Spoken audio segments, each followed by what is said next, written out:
Polarization. In the year 1865, Maxwell proposed electromagnetic wave theory. According to this theory, light is an electromagnetic wave. It consists of vibrations of electric field and magnetic field in a direction perpendicular to the direction of propagation.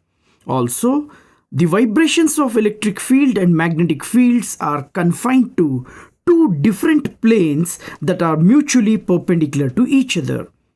It was proved that electric field vibrations are responsible for the vision. Therefore, vibration of light means electric field vibrations. If we neglect the vibrations of magnetic field, the representation becomes simpler. Now, the electromagnetic wave will look like a pure transverse wave.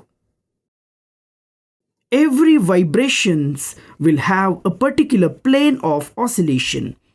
The oscillation can be in this direction, and even in this direction. We know that electromagnetic waves are produced by excited atoms. A particular atom may produce electric field vibrations in this direction. Its neighbor may produce vibrations in this direction. Similarly, different atoms of a material can produce vibrations in variety of directions.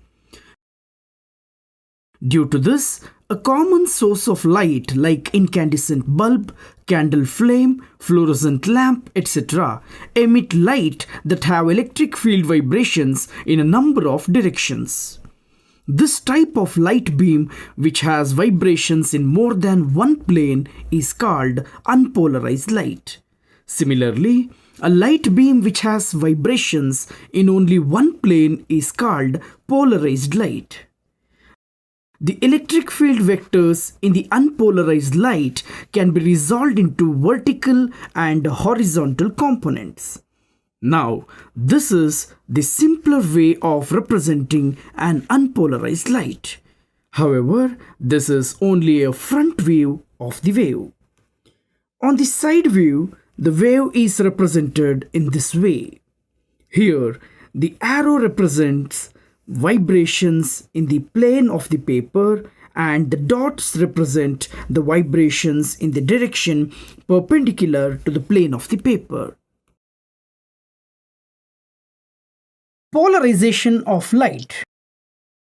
When an unpolarized light is allowed to pass through a Polaroid, let's call it as a polarizer, out of all the vibrations of light, only those vibrations pass through the crystal which have vibrations parallel to the crystallographic axis. Here, the crystallographic axis is represented by the dotted line. Now, the emerging light is a plane polarized light. It contains vibrations in only one plane.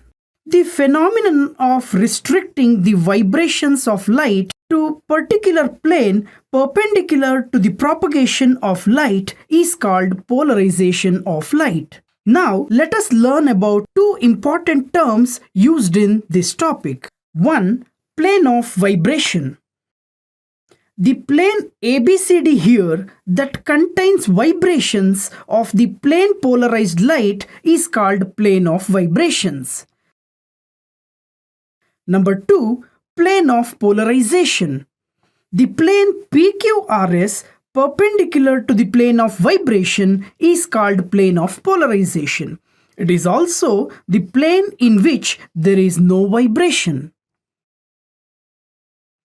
If I0 is the intensity of the unpolarized light, then the intensity of the polarized light I coming out of the Polaroid is given by I is equal to I0 by 2. Now, if we pass this plane polarized light through another Polaroid, we will call this as analyzer. If the pass axis of polarizer is parallel to the pass axis of analyzer, the emergent light will have no change in intensity. That is, when theta is equal to 0 degree or 180 degree, the intensity is maximum. That is, I is equal to I naught by 2. I naught is the maximum intensity. If the analyzer is rotated by an angle theta, then the intensity of the emergent light decreases. When the pass axis of the analyzer is perpendicular to the pass axis of the polarizer, then no light will be transmitted out of the analyzer. That is, when theta is equal to 90 degree, then the emergent intensity I is equal to 0.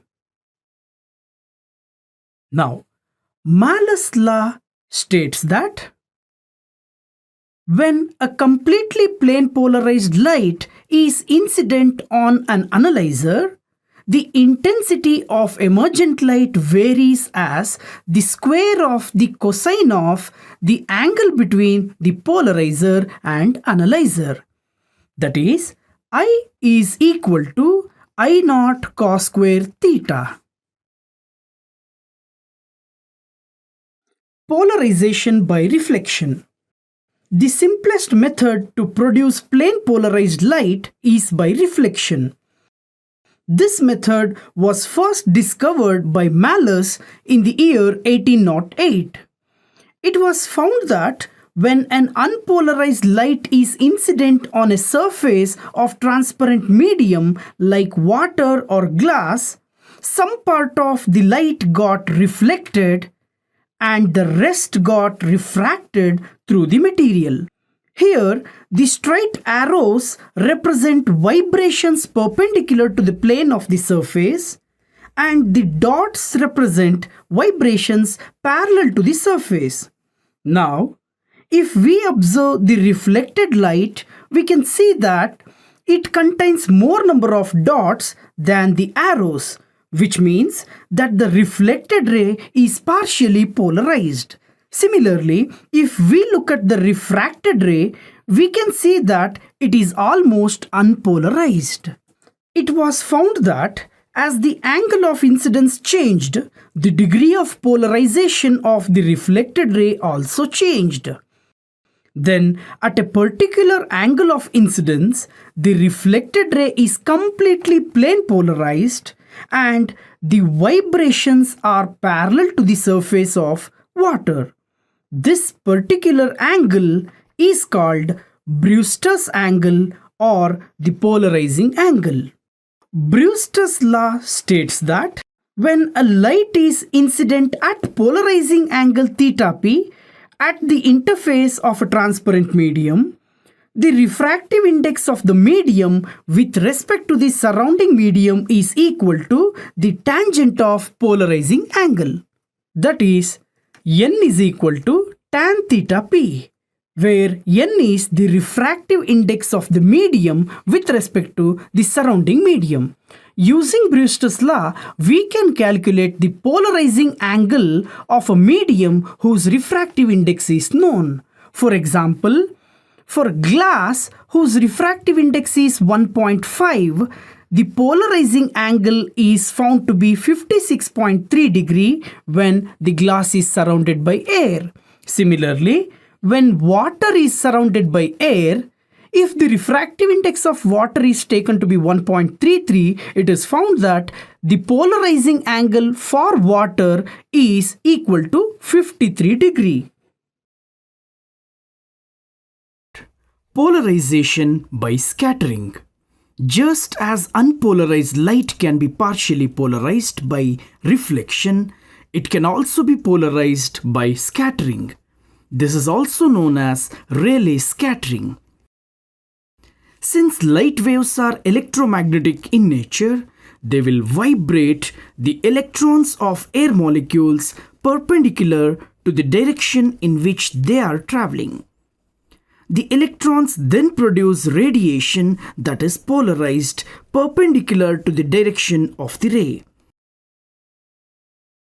However, there is no polarization parallel to original direction of the incident light. The light perpendicular to the original ray is completely plane polarized.